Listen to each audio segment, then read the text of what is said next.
In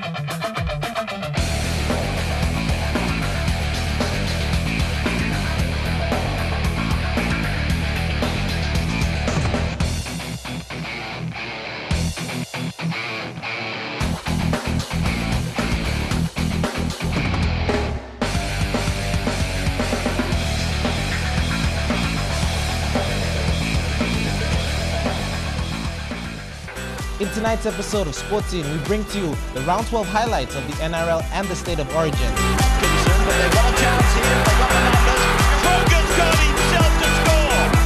Gewa John wins the PNG Women's Snooker title for the 10th consecutive year. The CRU Sevens this weekend. And Godwin catches up with Andrew Abel from the PNG Surfing Association. That's a big drum. Good evening and welcome to another episode of Sports Scene. Now it's great to have a full panel tonight. I'm joined by the beautiful Lorraine Genya.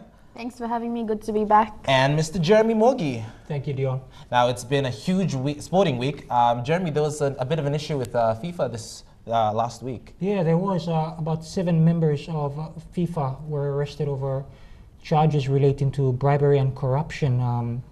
And I popped over to the PNGFA office to find out whether or not there was any involvement from our president, David Chung. However, they assured me, including the OFC, that's the Oceania Football Confederation, that there are no members from the Oceania Pacific region that are implicated in the scandal that has rocked FIFA.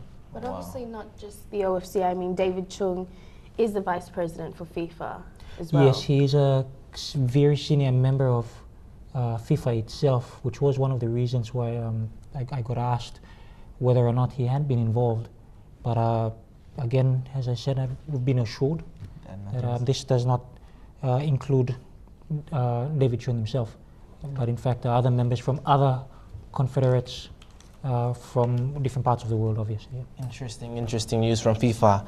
Now we'll just over the biggest rugby league game probably of the year, the pinnacle of rugby league, the State of Origin. Now, 1 point, just by a point, the Queensland just got over the New South Wales. Now, Jeremy, you were a New South Wales supporter. How did you see the game? I'm a New South Wales supporter. Oh, we're all New South Wales supporters. The game was rigged. That's why I'm pretty much wearing a blue tie. But a lot of people were arguing at the fact that the Maroons won only because they were in luck. No, I reckon the Maroons' experience kicked in. I think it did. There were times when they pressured the Blues defense, and if you look, I think towards the start of the second half, the Blues gave themselves a lot of unnecessary problems. They kept on losing the ball. They kept on turning it over. Now, in the second half, the Blues just, I don't know what happened to them, but the Maroons were just going on the attack. Attack set after set, they kept getting sets. Now, if you watch the game, you hear Phil Gould say that you could turn on the sprinklers at the other end of the field because there's practically nothing going on the other end of the field. Queensland, honestly, you could put the sprinklers on at the other end of the field. There's been no play down there. I think the Blues placed themselves under pressure. They knew they had to win. They've only taken one series after 9 years. So it appeared to me that they placed themselves under a huge amount of pressure, unnecessarily. Well, you can't take anything away from the Maroons. You can't just say it was the Blues' fault because their experience and the way they played was just like a champion side that they are. And I reckon they did extremely well. And even though I'm a Blues supporter, they deserve that win. But you look at Brett Marsh's try when he went up against Darius Boyd. The Queenslanders are aging. They can't be able to maintain that. You can say. Then again, the question of experience comes in, and obviously that did play a huge part in the second half because, as you said, the second half saw the Maroons come out and play a totally different game, and they just dominated the field. They made a number of breaks, and as much as I'd hate to say it, they deserved to win. It actually goes to see. Now, the Queenslanders set themselves up for that field goal and got that 1 point, which was really what they needed. Now, on the other end of the field, Josh Dugan took the shot from a field goal, and I don't think he was meant to take that shot. No, because Hodgkinson wasn't in. Hodgkinson was there. He was nowhere near the ball. Exactly. So they moved the play. I think they were going for something else, maybe for a try. But I reckon that the Queenslanders got that game and they truly deserved that. Now, a quick wrap of the NRL over the weekend. Now, on Friday Night Football, so the Eels, the last place Eels, surprised the Panthers and got away with the win there, 20 points to 26. 26-20, yes. Now, the Matt Moylan, fullback for the Panthers, has a bit of had an injury there, so he'll be out for a couple of weeks. I think it was an ankle injury, so man, just pretty unlucky there. That'll be a big blow. He ruptured his ligaments. Yeah, on his ankle, so that's a pretty big blow because he's been in really good form as well. And also another massive one was Jamie Soward. He got taken out. You know, there's been a lot of talk in the NRL by trying to protect the halves, and it was a late shot at him after he took the kick. So I reckon that they really need to look after the halves in their game. Now the Titans and the Rabbitohs are looking good again with a great win, 22 points to 16 over the Titans.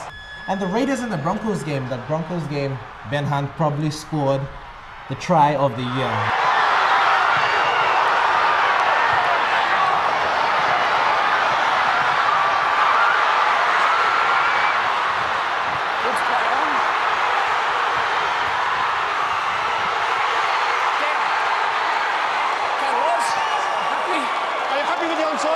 Now the Cowboys continued their awesome form and they defeated the Manly Seagulls 18 points to 14. The Warriors got over the Newcastle Knights 24 points to 20, and the Dragons, they've been in superb form. Benji Marshall. And closer to home, the Sir John Guy Stadium was announced that they will host one of the Hunters game before the Pacific Games. Yes, now that game will be held on the 13th of June. That'll be the first time for the Hunters to play in Port Moresby. And I think Sports Minister Justin Chichenko also announced that it will be the home ground for the Hunters, which makes them the only team in the Super Interest Cup with a home ground or a sporting venue capable of fitting over 15,000 people. So that's big for Rugby League. So what's going to happen to the Collarbone? 15,000 people. I hope to be one of those in that stadium. Not to report. I just want to go and watch the Hunters. And I definitely hope that you will get out there and support the team, the SPPNG Hunters. Now, after the break, we'll bring to you all the action from snooker. Stay with us.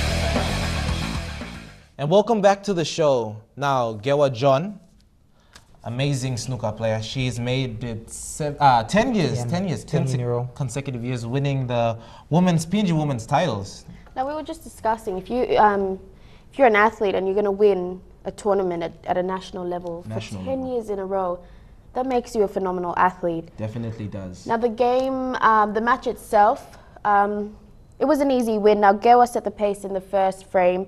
With a 48-18 win, took out the second frame, 65-18. The third frame, however, Demeter, the opponent, caught up. Demeter Bray? Yes, Demeter Bray caught up. Took that frame 55-14 points. But then Gewa John just came back with her mind set on what she wanted. She was really determined and took the fourth frame 65-17. So definitely a win. What's the word? Worth mentioning. That's the one. Definitely one. So definitely a win worth mentioning. Gewa John took out the PNG Women's Snooker titles against Demeter Bray in the grand final at Lamanas Q Club in Port Moresby. Gewa set the pace in the first frame with a 48-18 win, and she followed that to take the second frame 65-18. Demeter fought back but went down to Gewa 55-41 points in the third frame. I didn't expect to make it to grand final. I had my hopes up of going as far as I could. And I suppose getting into grand final, I'm very elated, and also sort of upset that I didn't put in much time and effort into getting all my drills done to compete against the champion. Yeah. In the fourth frame, Gewa set her sights clear to take the title 65-17. I am so happy. I don't even know how to put it in words, but I really did want it to win for the 10th time. Maybe they come back next year and get it off from me. It's all good with me because I'm just so happy I've made it, 10 years in a row. A record 40 women competed for the titles, with 12 pool players trying their hand in snooker. Madeline Kaina, Helen Samuel and Raka Holt were among the top 16, quarter-finalists and semi-finalists respectively, which were also awarded during the presentation. This year we've doubled that, we've gone to 40, and that is a milestone in itself. So congratulations to all the ladies that participated. Well done, welcome on board all the new ones. And next year you won't be new ones anymore, you'll be old ones. So you're kind of expected there next year. And for all those that back up every year, well done again. With the establishment of the Women in Snooker Association, more tournaments will be staged to grow and develop the sport of snooker in the country.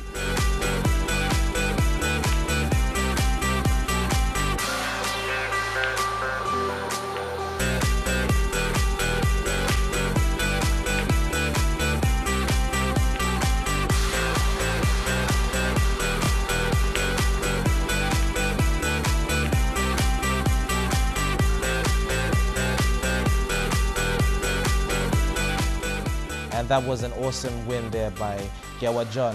Do you guys play snooker? I've tried it. I lost I'm most still of... trying to figure out the difference between snooker and pool. I just found out that there was a difference. Gewa, maybe one time we'll get to meet you, and if you can just give us a few pointers. I'll just stand and watch. But nonetheless, congratulations. Well-deserved win. Definitely. Now after the break, we'll bring to you some of the action from surfing.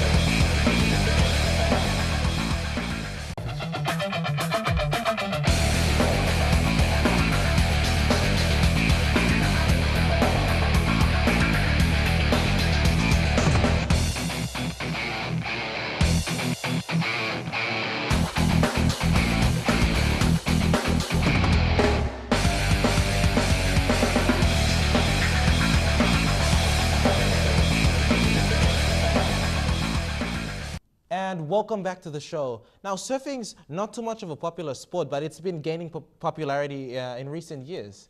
It's not that big of a sport and doesn't have that big of a following with the locals here in Papua New Guinea, but it has grown in terms of surfing has been used to attract a lot of tourism. Yeah, that's right. Especially into the islands region. Vanimo as well. Vanimo, Kavieng, New Island, and Madang province. Now, Godwin actually caught up with Andy Abel, the president of the PNG Surfing Association, over the weekend. He gives a bit of an update on what they're up to. Let's have a look at what he has to say.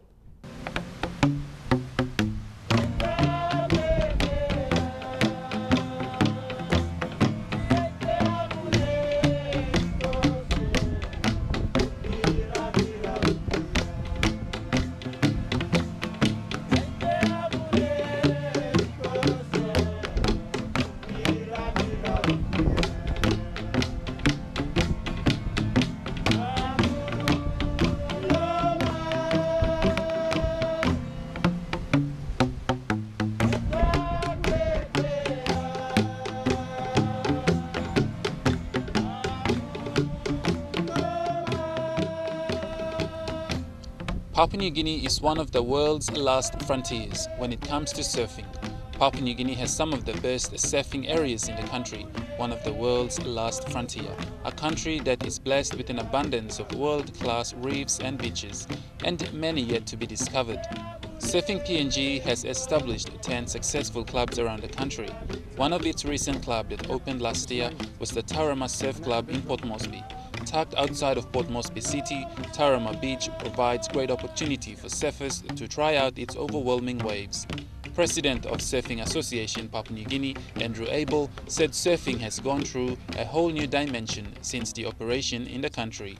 First of all, the evolution of surfing in Papua New Guinea as we mark 28 years since foundation has evolved beyond just a sporting surfing body now. We have a tourism element, a surf tourism element, which brings in around 1,300 inbound surfers that complement our surfing and surf tourism through our 10 affiliated clubs nationwide. And part of our overall policy that's enshrined in our Surfing Association Constitution is working towards the empowerment of our traditional resource custodians, our host communities, to create an equitable and sustainable platform where our resource custodians or gatekeepers can participate in all facets of the surfing, surf tourism industry, and we ensure they participate in the negotiations, the planning, implementation and management of the resource, and through the evolution of this over the last 28 years, the pink nose policy came about. One element of initiative the Surfing Association PNG has come up with and successfully launched to overseas viewers, especially in Australia, by the President himself, was the Pink Nose Surfboard for women to raise awareness for breast cancer in Papua New Guinea. The symbolic colour of pink. In the Western world, pink is associated with women. In Papua New Guinea and most of our Melanesian countries, pink, the symbolic colour of pink is equivalent to any other colour. And over the course of the last 3 years, since Splinters was world premiered in New York, I came up with this idea that by simply painting our donated boards with the colour pink, it would create this demarcation line. And when I was in Newcastle doing the Q&A for Splinters in 2014, I mentioned this to the 350 odd people that were present in the cinema when I was doing the Q&A, articulating what the Surfing Association does and what our policies are and what we stand for, and contributing to the social and economic development and nation building of Papua New Guinea. And just through that simple policy of the pink nose, the gravitas of the pink nose was beyond what I expected. And in one night I raised 3,000 Australian dollars for logistics support for the uplift of the boards, and a commitment of 420 boards from the local Newcastle community, surfing community, which is the home of 4-time world surfing champion Mark Richards. That was October 2014, and since then a container full of load of boards have arrived in PNG, which are now located at my workshop, and I'm in the process now of prepping those boards up, and half of them being painted with a pink nose. And on those pink nose boards we also stick a sticker which says Surfers Against Violence Against Women, empowering women with equal rights and opportunities, and another sticker on the top of that board complementing the other sticker that says Real Men Say No to Violence Against Women. He said with the new approach, surfing has done wonders by giving back to the community, not just as a sport, but also helping in various areas at a community level. A new initiative also brought about through surfing is No School, No Surf policy, meaning with education now a priority in the country and with kids wanting to surf, the new No School, No Surf policy allows kids to go to school, giving them the opportunity to have a surfboard to surf with. Well, if you look around at our 10 affiliated surfing communities around the country, a lot of these rural areas where our affiliated surf clubs are situated, schooling is a challenge for a lot of the parents.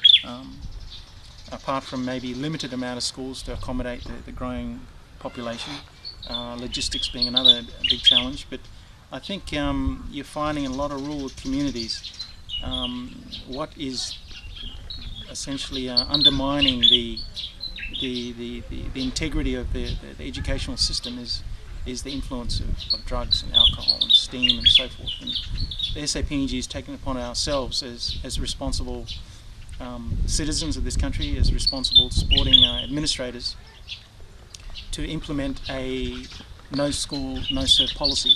And here in Port Moresby, with our Pyramid Board Riders Club, which accommodates all our Port Moresby based surfers, located on the western side of Tarama Point. We have a growing satellite type city in the Tarama Valley here, and we have around 30 young school kids, male and female, that have joined our Board Riders Club. Now after the break, we will bring to you all the action from the CRU 7s. Stay with us.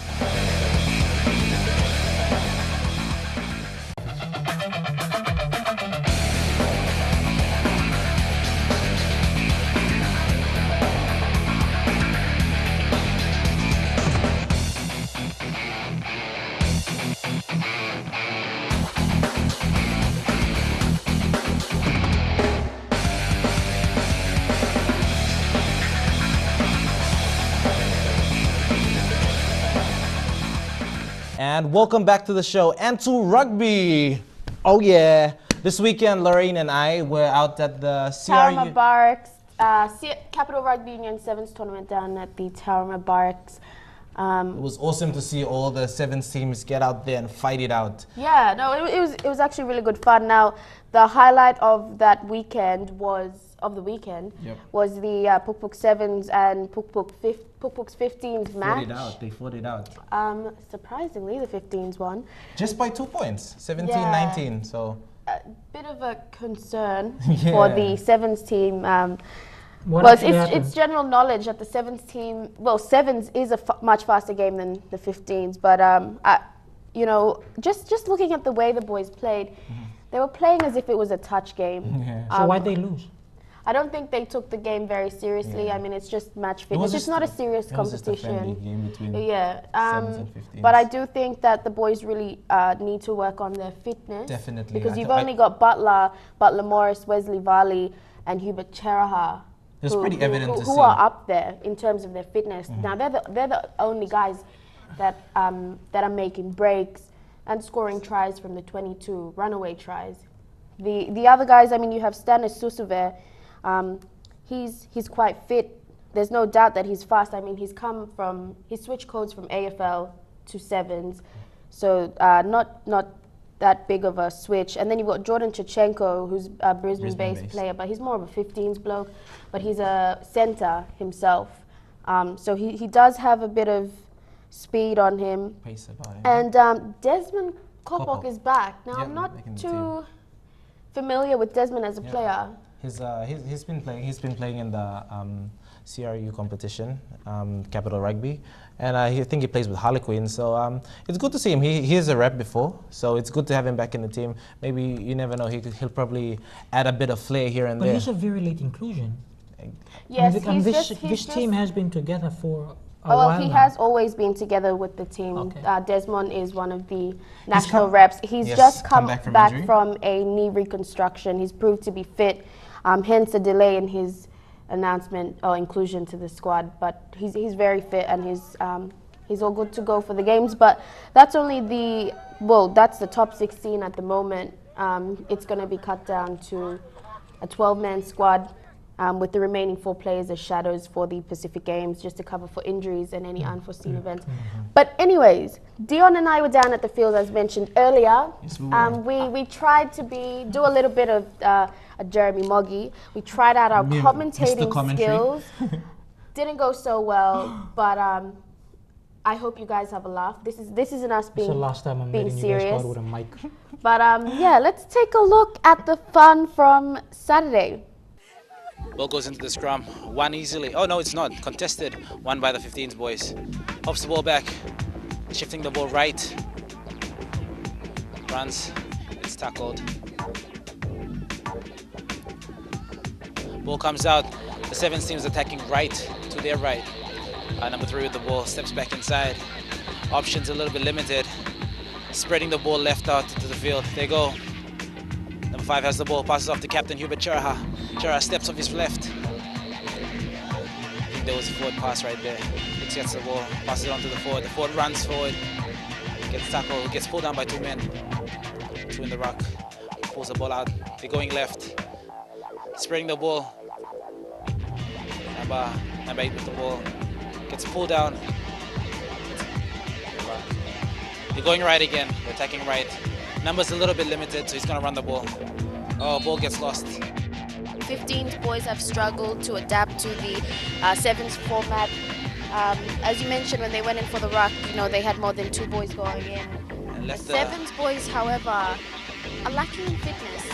That they are definitely maintaining their form from the Hong Kong sevens.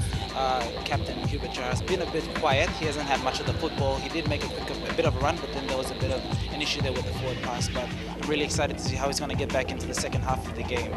Now, he has been quiet, but as captain and obviously with his leadership, you can see his experience, him calling out the play. Yeah, definitely. He's controlling the ball flow. Causing a lot of problems of leaving them a couple man short. Start off with the 7 side kicking off. The ball goes dead. And yeah, we're going to have a throw-in from the sideline. It was definitely heaps of fun out there. I'll never try commentary again, that's for sure. The Tara Mubarak's Oval. So we did have heaps of fun. And yeah, Lorraine, you have your show will be on Wednesday evening. Yes, Road to Port Moresby 2015, Wednesday, 7 p.m. Now, for something more serious to do with the Sevens boys, we did profile the PNG Pukpuk Sevens team.